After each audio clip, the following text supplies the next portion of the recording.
E já em direto, sim, mas como de costume também, porque é costume, ainda não te vejo, ainda não tiveste tempo para entrar, para chegar, e portanto vou fazer a operação costumeira. No entretanto, com esperança de que apareças, com esperança de que já te tenha quando tiver concluído a operação. Sim.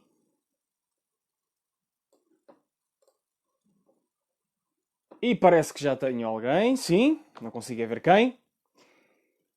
Boa tarde, bem-vinda e bem-vindo, quando chegares, se ainda não estás. Vamos falar hoje sobre ler os sinais. E como sempre, é mais uma perspectiva, um ponto de vista, um ângulo sobre, lá está, como tem sido repetido, mas podes não ter visto noutras transmissões,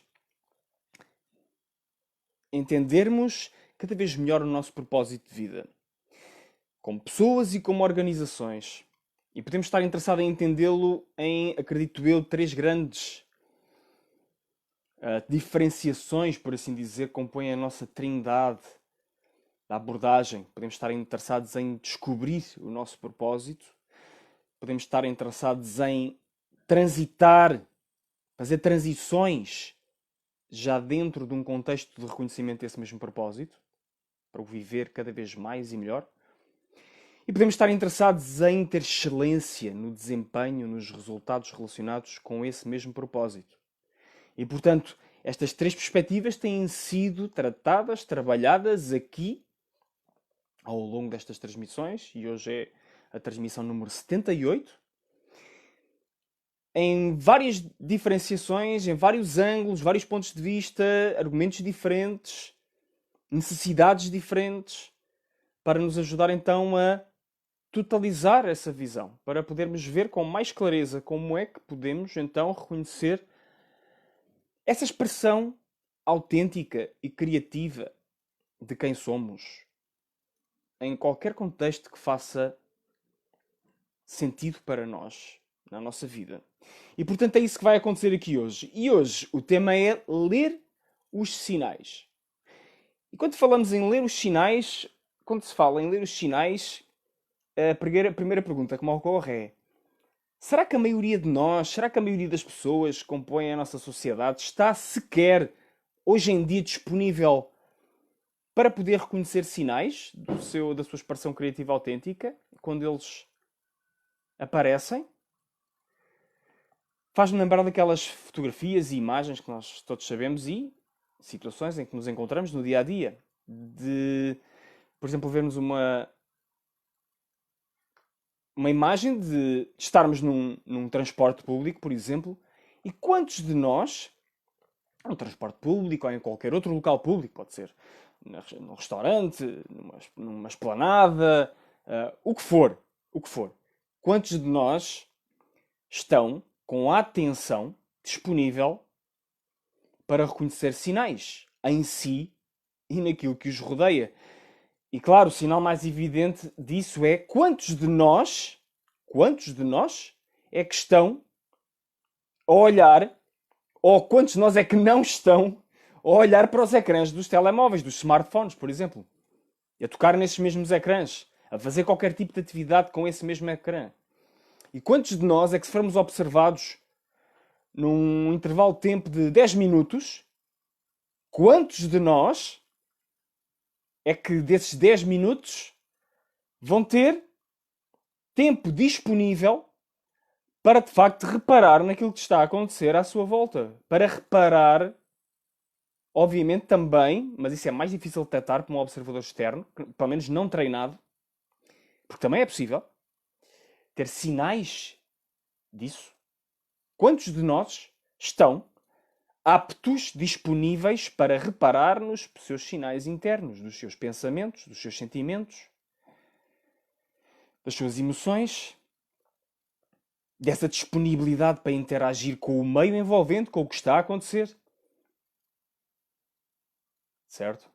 Portanto, quando nós pensamos nessa era que aí pode vir, da inteligência artificial controlar e dominar a sociedade e deixar de haver espaço para tantas expressões do ser-se humano.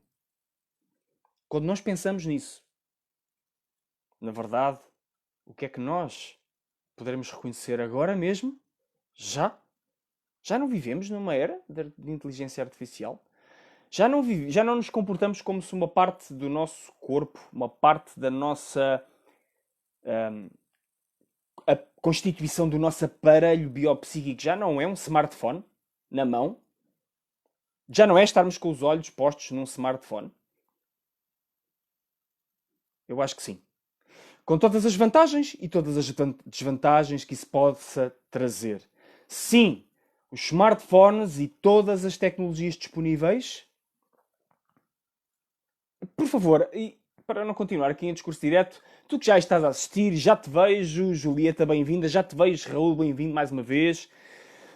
Ponham os vossos comentários, façam as vossas observações, as vossas questões. O que é que vocês acham que é mais relevante hoje em dia para termos a nossa atenção disponível para lermos então os sinais da nossa expressão criativa autêntica? Vocês acham que este obstáculo da tecnologia é um obstáculo real no vosso caminho e no caminho das pessoas que fazem parte da vossa experiência cotidiana? O que é que acham? Comentem à vontade, tenho todo o gosto em integrar esses contributos na transmissão.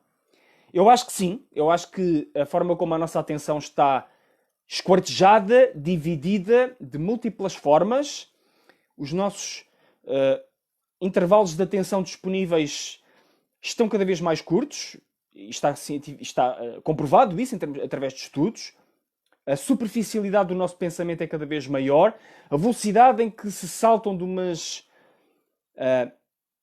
ideias ou pensamentos para outras e de estímulo em estímulo externo, a velocidade a que somos convocados pelo nosso telemóvel com as notificações, com ir ver se já recebemos mensagens, já recebemos e-mails, etc, etc. Tudo isso é um obstáculo à nossa capacidade de pensar em profundidade e, por definição, isso é um obstáculo.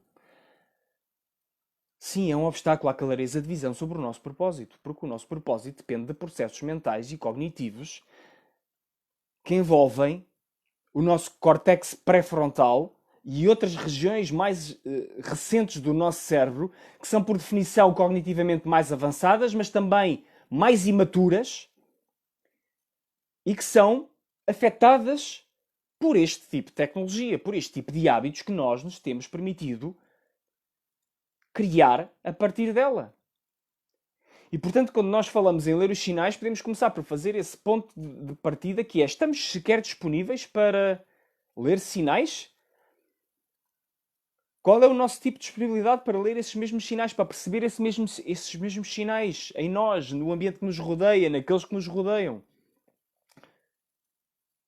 Estamos mesmo disponíveis para ter conversas significativas com as pessoas que fazem parte do nosso cotidiano e da nossa vida? Então, e elas em relação a nós? Devolvem-nos essa disponibilidade? Há essa reciprocidade nas relações mais significativas para nós? Então, e no meio ambiente, há essa reciprocidade da nossa parte em relação ao meio ambiente? Certo? A história da humanidade está riquíssima, a nossa história cultural está riquíssima de um património simbólico que recebemos até estes dias, de uma quantidade imensa de sinais e interpretações para esses sinais, assentes em simbologias ancestrais, sobre o que é que se considerava que esses sinais representavam. E algumas vezes esses sinais eram, de facto, extremamente úteis para as pessoas nutrirem a sua sede de ordem e de sentido, em especial se não tinham acesso a dimensões mais profundas, que depois, só há alguns milhares de anos, é que, já de haver civilização humana, é que houve indivíduos e houve um conjunto de percepções verdadeiramente conscientes, como aquelas que aconteceram através de Siddhartha Gautama, o Buda, ou Jesus Cristo, ou Moisés e outras múltiplas figuras que aconteceram. E Moisés antes de Jesus Cristo, obviamente. Que era então essa dimensão da presença que nos devolve uma consciência capaz de apreender a realidade sem o aparelho cognitivo gerador de pensamentos intervir? E então essa forma mais avançada de percepção da realidade, que alguns professores dos nossos dias, como por exemplo Eckhart Tolle, esse incrível professor, como por exemplo Ram Dass, e vejo agora aqui um comentário teu, Raul, e vou entremear. Pode-se apresentar como um obstáculo criativo e nos tende a prender ao superficial. Estarás a falar da nossa atenção à tecnologia, aos smartphones. Sim. No meu caso, há 4 meses sem trabalho, é no smartphone e no networking que tenho acesso através dele que chega a qualquer possibilidade de novo trabalho. Compreendo perfeitamente as tuas circunstâncias, meu amigo. De facto, esta semana consegui confirmar as fotos para um casamento ainda este mês. Em termos de negativo, é o facto de que se torna a única expressão e acesso ao mundo externo. Estás a trazer uma dimensão criativa que eu te agradeço imenso por trazeres, que é precisamente a dimensão do que nós podemos fazer com as tecnologias que temos disponíveis. Apesar de tudo, são plataformas de oportunidade. Apesar de tudo, trazem-nos a possibilidade de superarmos algumas limitações na matéria. De acesso a essas oportunidades em contextos em que de facto vimos altamente limitados. E na tua atividade, como na minha, como em outras atividades,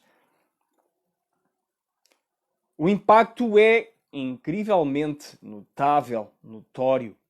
Não há outra forma de o reconhecer. E, portanto, aqui as tecnologias podem se tornar, de facto, portas de abertura para o mundo, com esse uso criativo e deliberado para servir. Obviamente tem estas desvantagens que nós falamos, mas também nos permite partilhar a nossa mensagem com o mundo em qualquer parte do planeta. Qualquer pessoa pode ter acesso a estas palavras que estão a ser transmitidas neste momento.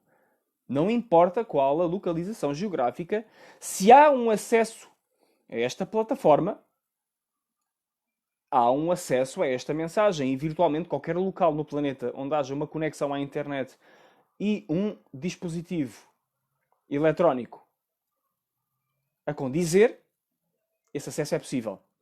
E, portanto, sim, em termos do nosso próprio reconhecimento, dos nossos próprios hábitos, é importante mantermos uma consciência do tipo de relação que temos com a tecnologia e de que forma é que afeta, positiva ou negativamente, a nossa própria expressão criativa e o estado em que nos encontramos. E, obviamente, em termos acumulados, como Aristóteles dizia, nós somos aquilo que repetidamente fazemos. Portanto, somos animais de hábitos produzidos pelos nossos hábitos. Então, é da consistência da repetição dessas práticas, de uma forma mais ou menos deliberada, que nos estamos também a construir a nós mesmos. Estamos a construir a nossa cognição, estamos a construir a nossa capacidade de, em termos de propósito, de uma forma muito significativa, de reparar, de ler nos sinais e de gerar significados a partir deles. E agora vejo aqui também o teu comentário. Julieta, depende da energia investida, tempo e atenção. Limitar o uso do telemóvel acho crucial para termos mais poder de decisão, clareza e evitar ter o copo cheio, entre aspas, principalmente após o acordar. Ainda é algo que tento gradualmente melhorar. Sim, compreendo perfeitamente. Compreendo perfeitamente. E, obviamente, faz todo o sentido. Depende da energia investida, de tempo e atenção. A limitação deve ser uma limitação criativa. E isso leva-me para um princípio, como já falei aqui noutras transmissões, penso que sim, que é precisamente o princípio da limitação criativa, que é um princípio que nos diz que quantas mais restrições nós temos, maior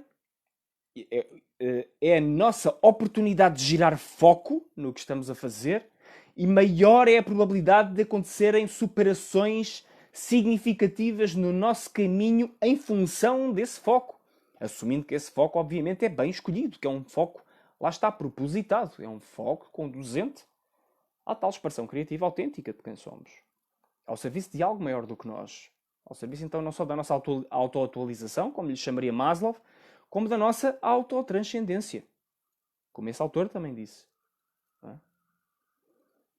E, portanto, essa é a primeira montanha, digamos assim, da consciência que nós devemos aprender a subir. E já que estamos a falar em Maslow, deixar de ser tão trabalhados a partir de gatilhos pavlovianos, de Pavlov, de estímulo-resposta, a um nível mais instintivo, mais animal, para então ir subindo desses níveis que ativam a nossa fisiologia para os níveis que ativam outras dimensões superiores das necessidades humanas. Certo? Que envolvem as nossas dimensões emocionais, as nossas dimensões psicológicas e, obviamente, depois relacionam-se com as dimensões da pertença, as dimensões do amor, as dimensões da autoestima, as dimensões, como eu já falei, da automelhoria, do autoaperfeiçoamento e da autotranscendência. Percorrendo aqui um pouco as dimensões da Abraham Maslow, e se quisermos aprofundar, podemos ler os seus trabalhos. Eu gosto particularmente de um livro de Abraham Maslow, que é The Farther Reaches of Human Nature, em que ele, no final da sua vida, está a rever todas as lições que aprendeu, não só na sua prática psicoterapeuta, no seu gabinete. Portanto, é um livro de memórias, por assim dizer, uma compilação de textos que ele escreveu e que foi publicado, já ele não era vivo, com as suas próprias reflexões pessoais sobre a sua própria forma de viver enquanto indivíduo, que acompanhou não apenas outros, mas a si mesmo, ao seu próprio processo. Portanto, pegando no tema da nossa transmissão de ontem, ou em partes dele, estamos a falar de um ancião que, por sua vez, era um profissional do desenvolvimento humano e teve a oportunidade, então, no final da sua vida, fazer uma síntese, fechar o círculo, perceber de que maneira é que as suas dimensões do viver se totalizaram, então, ao serviço daquilo que ele acreditava ser um trilho de evolução e de desenvolvimento humano. E, portanto, quando nós falamos em ler os sinais, a nossa capacidade de ler os sinais está sempre contingente do nosso mundo. E o nosso mundo, já sabemos, começa no nosso mundo interno. Quais é que são as nossas referências? Quais é que são as nossas capacidades de perceber a realidade? Quão disponíveis estamos para reconhecer a realidade, dentro e fora de nós? E, portanto, a partir daí, pois, podemos ler sinais. E a história da humanidade está repleta de todo o tipo de referências sobre a leitura de sinais, sobre presságios, sobre oráculos, sobre a tentativa das civilizações ancestrais saberem criar previsibilidade vendo os desígnios dos deuses em todo o tipo de formas, desde, lá está, o cosmos, através da astrologia, até todo tipo de objetos, todo tipo de fluxos associados a esses objetos e outras formas de vida, nas águas, até nas vísceras dos animais. Vejam só, se previa o futuro e no sangue dos animais. Nós, humanos, arranjamos formas muito estranhas, pelo menos para a nossa maneira de ver. E agora vejo aqui o teu comentário também, Julieta. Senão não vemos sinais de propósito dos outros, como o destino dos comboios aí que entramos. Pois eu vi que tiveste aí um lapso hoje. Eu também já me enganei várias vezes.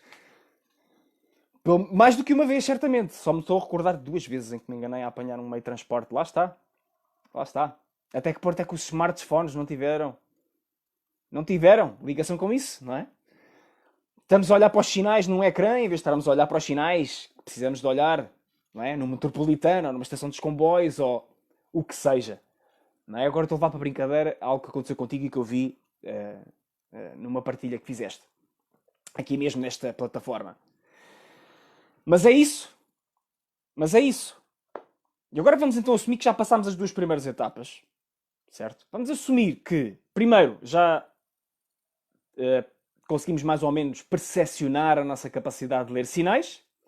Como é que ela está, qual é que é a nossa disponibilidade para ela e que então estamos disponíveis para manter essa abertura para o universo e para usar tudo aquilo que faz parte da nossa envolvência e tudo aquilo que faz parte da nossa realidade interna e externa. E então queremos, de facto, estar mais atentos, mais aguçados para ler sinais. Então o que é que podemos fazer? Também aqui eu considero que existe uma parte que é uma parte intangível, se quisermos, uma parte imaterial e uma parte material. E devemos começar, a ordem de prioridades é pela parte imaterial. É isto que eu defendo e é isto que eu tenho recomendado sob diversos ângulos ao longo destas transmissões. E eu estou a começar pela parte imaterial. Imaterial é o quê? Por exemplo, é fazer isto que eu acabei de fazer. Sinto que estou a precisar de reforçar a minha capacidade de ler os sinais, então eu vou abrir espaço para estar disponível para reconhecer os sinais. E então posso colocar a atenção na minha respiração. Posso sentir a minha energia vital, a energia no meu corpo. E posso também tentar ativar a minha capacidade de observar sem pensar, sem rotular aquilo que estou a ver. Simplesmente disponível para reconhecer. E portanto já estou a utilizar 3 práticas possíveis de reforço da atenção plena. Para quê? Para aceder à presença subjacente a tudo o que é, todas as formas de vida, e estar plenamente conectado então a essa malha do universo e permitir que o ecrã da minha percepção esteja limpo. E claro, se eu tenho um ecrã limpo, a probabilidade de eu reparar nos sinais que preciso de reparar aumenta exponencialmente, ainda mais em comparação com um ecrã de smartphone no qual eu estou a colocar o meu olhar. Isto é evidente. Somos capazes de perceber com muita clareza que assim é. Certo? E o ecrã do smartphone também pode ser útil para essa mesma percepção. Se eu não me estou a perder nesse processo, estas tecnologias têm virtualizados incríveis e maravilhosas que nos permitem trabalhar, como o Raul falou, que nos permitem, e eu também falei, que nos permitem conectar-nos em qualquer ponto do planeta e servir a partir dessa mesma conexão. E, portanto, há sempre um reverso da medalha. E se estamos a olhar para o lado menos positivo, podemos voltar e olhar para o lado mais positivo. E vice-versa. Se queremos ter uma experiência completa e total da realidade e sermos, de facto, lúcidos e realistas também, se estamos a olhar para o lado positivo, convém também sejamos capazes de reconhecer aquilo que é menos positivo, que é negativo. E então esta é a primeira parte, é o nosso mundo interno disponível para ser um ecrã limpo, o mais limpo e não distorcido possível da nossa ligação à realidade. Que pode ser interna, pode ser os nossos pensamentos, os nossos sentimentos, as nossas emoções, este mundo que se está a metamorfosear a cada momento da nossa experiência. Com uma multiplicidade de fatores que nós não somos capazes sequer de controlar e de medir, definir exatamente. Mas podemos ter alguns highlights, não é? Podemos ter alguns sublinhados fundamentais e então são esses que vêm à nossa percepção. No momento apropriado. E depois, obviamente, para ampliarmos a nossa capacidade de ler bem sinais, o que na outra dimensão, na dimensão manifesta, o que é que podemos fazer? E o que é que podemos fazer? Podemos fazer várias coisas. Aumentar o nosso património cultural, simbólico fundamentalmente, de entendermos realidades além daquela que é a nossa realidade imediata. Certo? E aí há toda uma panóplia de coisas que podemos fazer. Podemos, de facto, ser cidadãos interessados culturalmente, envolvidos com a leitura, envolvidos com os espaços públicos que frequentamos, com os monumentos, com museus, com todo o património riquíssimo. Que, por exemplo, quem vive aqui em Portugal tem acesso a isso. Com maior ou menor facilidade tem acesso. E não tem de ser só as pessoas que vivem em Lisboa, no Porto ou noutras metrópoles. Porque Portugal é muito mais do que simplesmente essas mesmas metrópoles. Também não tem de ser só as praias e também não tem de ser só os sítios mais de postal turístico, por assim dizer. E obviamente isto transmite-se para qualquer outra dimensão. Podemos nos dedicar a investigar os entendimentos que outros já tiveram sobre as dimensões simbólicas. Podemos gostar de ler. Podemos envolver-nos com história, podemos envolver-nos com filosofia, podemos envolver-nos com metafísica.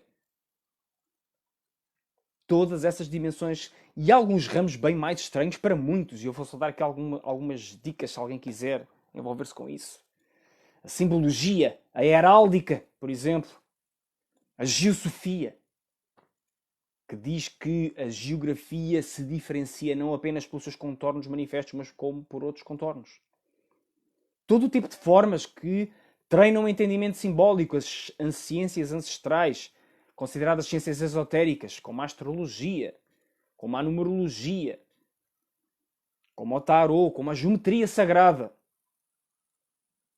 Todo o tipo de formas que nos permitem fazer entendimentos que gratificam a nossa necessidade de significado, de sentido, de ressonância. E, obviamente, várias formas da psicologia, como a psicologia analítica de Carl Jung, com o conceito de sincronicidade, essas formas, então, trouxeram-nos o reconhecimento de que é possível, através desses sinais que nos rodeiam, termos um entendimento mais sólido sobre o nosso caminho de vida tal como escolhemos interpretá-lo. Sem, e isto é muito importante, e vou voltar a reforçar esta ideia, sem nos perdermos nesse mundo das formas infinitas e sem tornarmos a nossa vida num jogo completo de interpretação de sinais. Sem inventarmos, entre aspas, interpretações onde elas não fazem sentido e sem andarmos num permanente jogo de caça ao tesouro dos sinais. E que nos desvia do viver. Certo? E também há esse risco. Em especial se nos queremos aperfeiçoar no treino da interpretação simbólica, do entendimento do símbolo, do que é que esse símbolo nos pode trazer para a nossa vida. E fala-vos alguém que se prestou a fazer algum tipo desse treino mais aprofundado, mais detalhado, através de diferentes fontes simbólicas. Eu já cheguei aqui a referir algumas noutras transmissões. O conjunto de símbolos de grau do zodíaco, por exemplo, dos 360 símbolos de grau do zodíaco, foi um dos conjuntos que eu procurei estudar. Preferi esse conjunto a outros conjuntos que também foram amplamente divulgados e que, se calhar, pelas minhas experiências de origem com as artes marciais orientais, poderia ter preferido, como por exemplo o conjunto dos hexagramas do I Ching. Nunca tive particular apetência para os hexagramas do I Ching. Mas, por exemplo, para o conjunto de símbolos de grau, também chamados de símbolos sabianos ou símbolos sabeus, na ótica de Nerudiar, tive um fascínio desde que tive conhecimento da sua existência, no final de 2012, princípios de 2013. E outros sistemas de interpretação simbólica, que já referi aqui, que também motivam muito da minha atenção. Como, por exemplo, a astrologia. Como, por exemplo, num nível diferente e mais focado nos arcanos maiores, o tarô. E todo o tipo de sistemas que nos permitem derivar significados, que na realidade qualquer linguagem é um sistema desses. E o que nós estamos a fazer quando estamos a trabalhar e estamos a estudar estes tipos de sistemas e essas simbologias é estamos a aumentar a nossa capacidade cognitiva também para a linguagem, para a comunicação. Não só através da expressão verbal, da palavra. Não. Sabemos que qualquer sistema de comunicação baseado em códigos está a trabalhar essa mesma dimensão.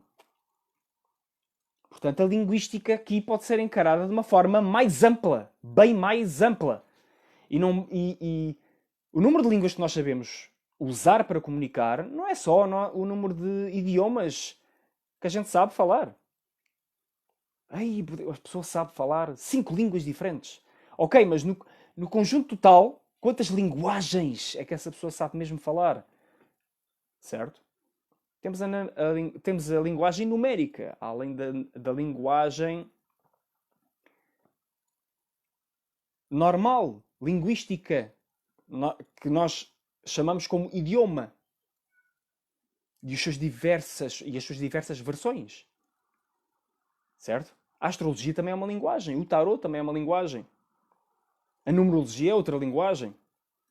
E qualquer sistema que pretenda explicar a realidade e comunicar percepções, lições, perspectivas sobre essa mesma realidade pode ser considerada uma linguagem. E eu não sou linguístico ou linguista. Portanto, que perdoem alguma imprecisão mais teórica derivada desse mesmo campo.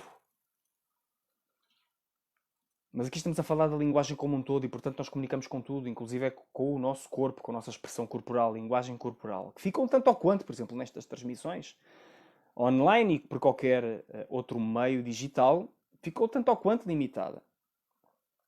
E, portanto, arranjamos, umas vezes mais naturalmente, outras vezes mais deliberadamente, arranjamos outros mecanismos, artifícios para comunicar com o máximo de riqueza possível.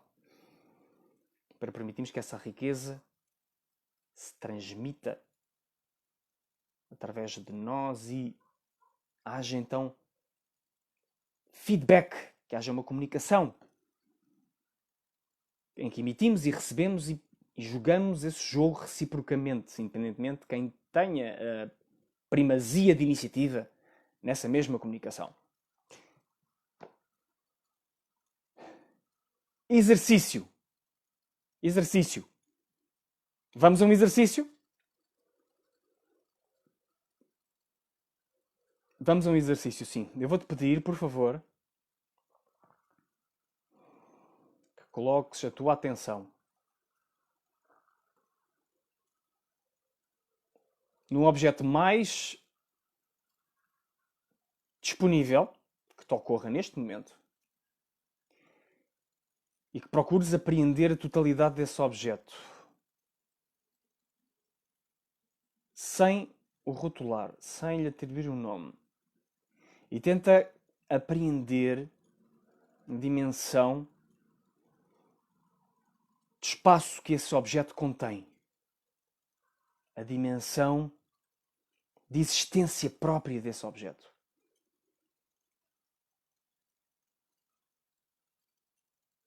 Fixa a tua atenção nesse objeto e tenta captar-lhe a alma, se quiseres.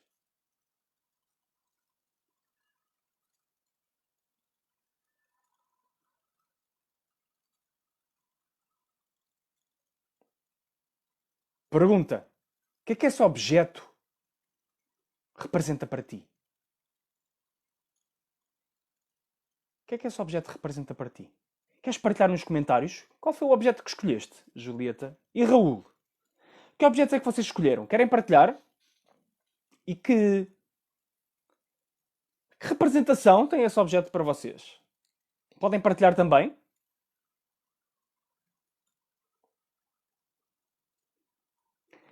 Porque na verdade é isso.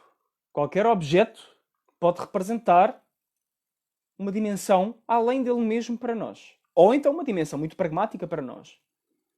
E a forma como nós atribuímos ou não significado a esse objeto vai determinar ou co-determinar a experiência que nós temos com esse objeto. E disse um senhor investigador, Heisenberg, através do seu princípio, o princípio de Heisenberg, estabeleceu como premissa que o observador e o observado co-determinam-se mutuamente pela forma como essa relação acontece entre sujeito e objeto. Será possível que nós, pela forma como nos relacionamos com a realidade objetiva à nossa volta, determinamos a relação que essa mesma realidade tem connosco? Pois é a premissa deste princípio de Heisenberg, que é um princípio da física quântica, que basicamente diz que duas partículas distintas, na realidade, alteram o seu comportamento na presença ou não da observação, e esse comportamento é contingente do tipo de observação que é feita. Uau! Quite an achievement. Portanto, nós, através da nossa forma de percepcionar não só os objetos, como tudo aquilo que nos rodeia, influenciamos codeterminamos a forma como essa realidade, nas suas várias expressões, interage connosco. E veja agora o teu comentário, Julieta. Acho que vou chumbar neste exercício. Aqui não há notas para chumbar nem para passar. Só o facto de estares aqui já diz muito a respeito do teu caminho a abrir-se, em termos de propósito. A minha chávena de café, vazia, tem significado para mim porque foi dado por uma amiga e ex-colega minha. Muito bem. Ok. Ok. E poderia-te recomendar, ou poderia-te convidar, eventualmente, a olhares para a chávena de café e pensares o que é que define mesmo a chávena? O que é que define uma chávena? Qual é o elemento que define uma chávena? Certo? Eu acho que é o mesmo elemento que define, por exemplo, uma sala, uma divisão. É o seu espaço. O elemento fundamental que define um objeto como esse é o espaço que esse objeto tem disponível. Para quê? Pois, neste caso de uma chávena, é um objeto que já tem um télios, como diria Aristóteles, já tem um propósito muito específico, que é receber líquidos. E tipicamente líquidos quentes. E tipicamente chá ou café. E então nós vamos avaliar, nós vamos produzir significado em termos práticos, muito operacionais para essa chávena, em termos da sua capacidade de receber líquidos. Certo? E depois podemos pensar em termos dos materiais, se pode aceitar ou não líquidos quentes, a partir de assim, com certeza, que senão não seria uma chávena. E que tipo de líquidos é que vamos ter, etc, etc. Depois depende dos relevos, dos desenhos que a chávena tenha, e podemos fazer um ou outro tipo de interpretações. E por aí fora, e por aí fora. Mas tu acabaste de partilhar uma dimensão muito específica da chávena para ti, que foi o facto de te ter sido ofertada, dada por uma amiga e ex-colega tua. É? Portanto, a partir dessa chávena representa, é uma expressão de afeto dessa pessoa, por ti, da forma como tu interpretas isso, e que no fundo representa a dimensão de afeto partilhado entre vocês. Portanto, é uma parte da dimensão mais bonita que os objetos podem representar para nós. Não é? E então convertem-se de simples utensílios materiais, para desempenhar tarefas materiais, em utensílios que de facto nos gratificam emocionalmente.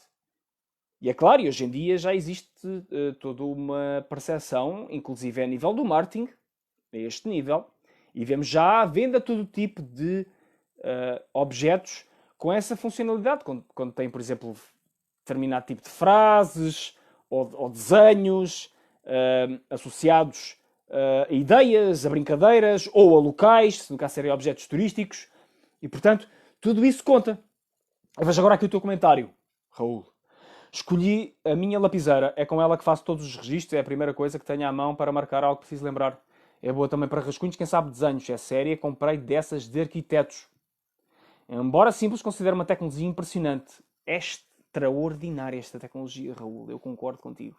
E muito obrigado pelo teu comentário, pela riqueza do teu comentário também. Ok. No teu caso, levaste uma dimensão mais operacional, precisamente. Não é?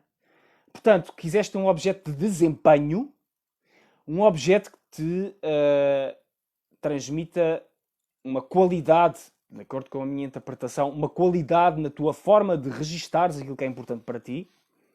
E sim, se pensamos em quanto da história humana e do nosso percurso é contingente da existência de lapiseiras, caneta, de um objeto de anotações, é extraordinário. É extraordinário. Não é? Não há muitos séculos atrás, antes de haver imprensa, havia todo um conjunto de copistas, de pessoas que trabalhavam em mosteiros, em atividades similares, que passavam os seus dias a literalmente passar à mão obras inteiras que apenas estavam acessíveis a uma fatia privilegiada da população humana. E, portanto, é um objeto, de facto, é uma tecnologia impressionante. É uma tecnologia impressionante. E tu agora poderias entrar pelo mesmo caminho da Julieta e poderias também levar uma dimensão simbólica extra a esse objeto. Por exemplo, a nível emocional, tu projetaste também para a questão, ou melhor, deste-me a entender a mim, na minha própria interpretação simbólica do teu comentário, que saltaste para uma dimensão mais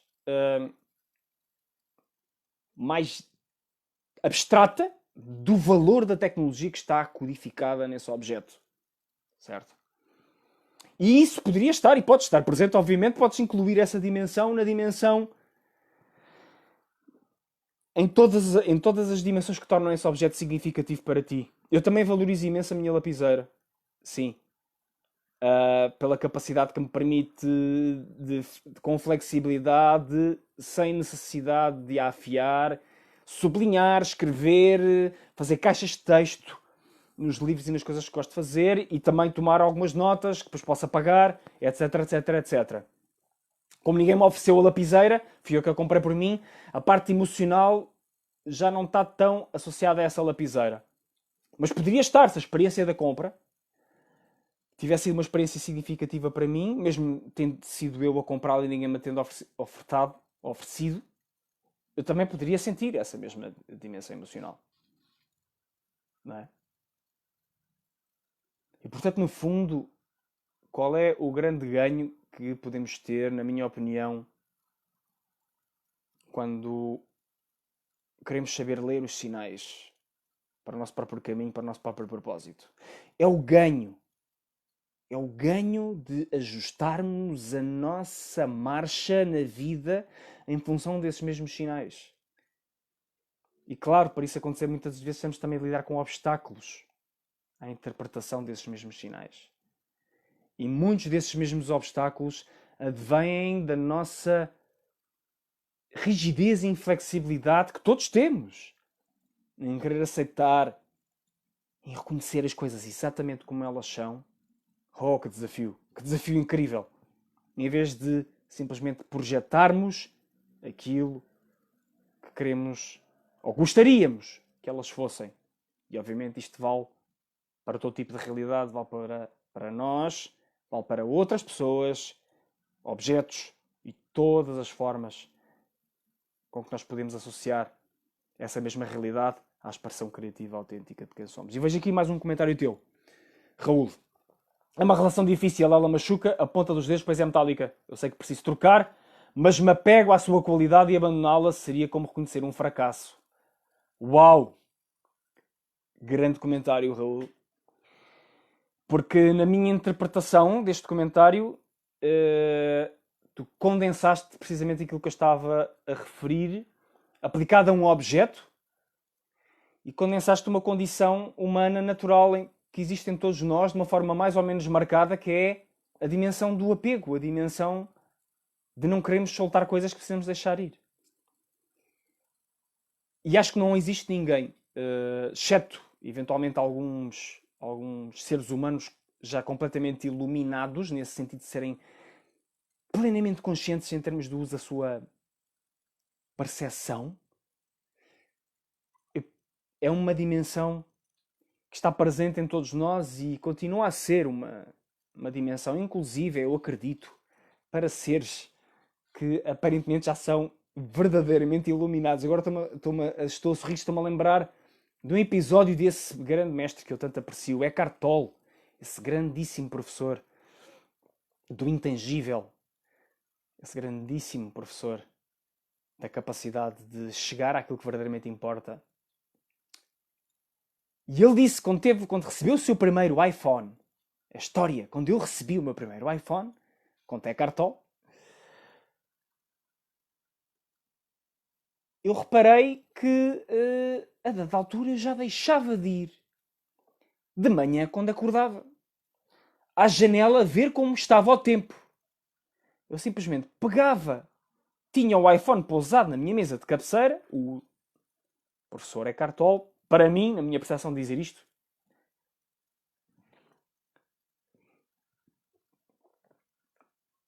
e pegava no telemóvel automaticamente, ainda estava deitado na cama, esticava o braço, pegava no telefone e via o tempo.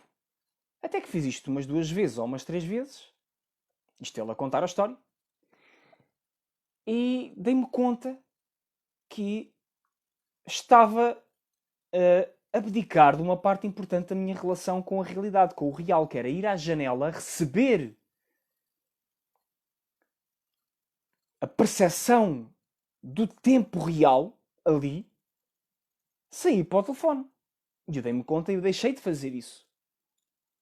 E desativei as notificações. É engraçado ele contar a história. É bastante engraçado. Porque é um indivíduo que eu... é uma pessoa, um ser que eu interpreto, que eu percebo como sendo uma pessoa com um nível de consciência claramente muito acima daquilo que é a experiência comum da maioria de nós. E é tão engraçado a forma como ele conta, mas demonstra que até ele tem de lidar com os incentivos, as distorções, os desvios à sua percepção mais direta da realidade. Isto não é inspirador? Para mim é, não sei se é inspirador para ti também. Pensares que um dos professores, se conheces esta área do desenvolvimento humano, um dos professores mais inspiradores mesmo e mais presentes, mais plenos dessa presença transformadora que é a Cartol, se deparou com, de facto, com essa experiência no seu caminho.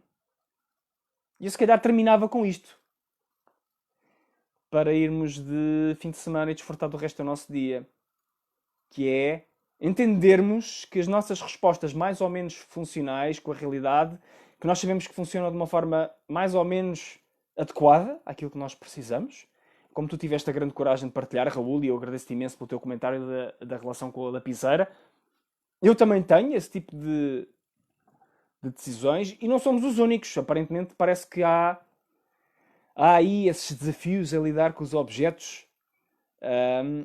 Pode obviamente mudar a velocidade com que se lida com os desafios e esse é um fator importante, sim. A velocidade com que lidamos com a realidade e as adaptações que essa realidade nos pede que a gente tenha e a capacidade que nós temos a não lhes dar. E há tantas áreas em que eu gostaria de ter mais velocidade a adaptar-me, confesso. E portanto, sim, esse smile aí escancarado que eu estou a ver, Julieta, faz todo sentido, sim.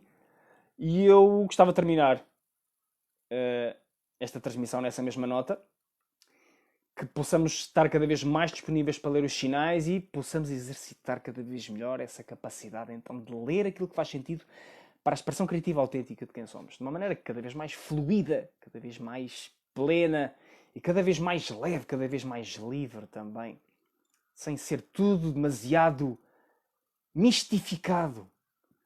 Como dizia um grande professor, que eu admiro imenso, Steven Pressfield, o mestre desmistifica. Portanto, sempre que conseguimos ver uma expressão completa, sim, sem ser simplória, mas o mais simples e lapidar possível de uma qualquer realidade que pareça misteriosa, pois é essa expressão que a gente deve procurar. Acredito eu, o mais possível. E por hoje é tudo. Que tenhas um excelente fim de semana. Namasté, muito obrigado por estares cá, em especial a ti, Julieta, e a ti, Raul, mais uma vez, por estarem cá, pela vossa participação, pelo vosso contributo significativo, para que esta transmissão, de facto, sirva a todos. Quem fala mais, quem fala menos, quem ouve, quem vê, quem possa ver e vir a ver no seu devido tempo. Beijinhos e abraços, bom fim de semana. Aproveitem bem.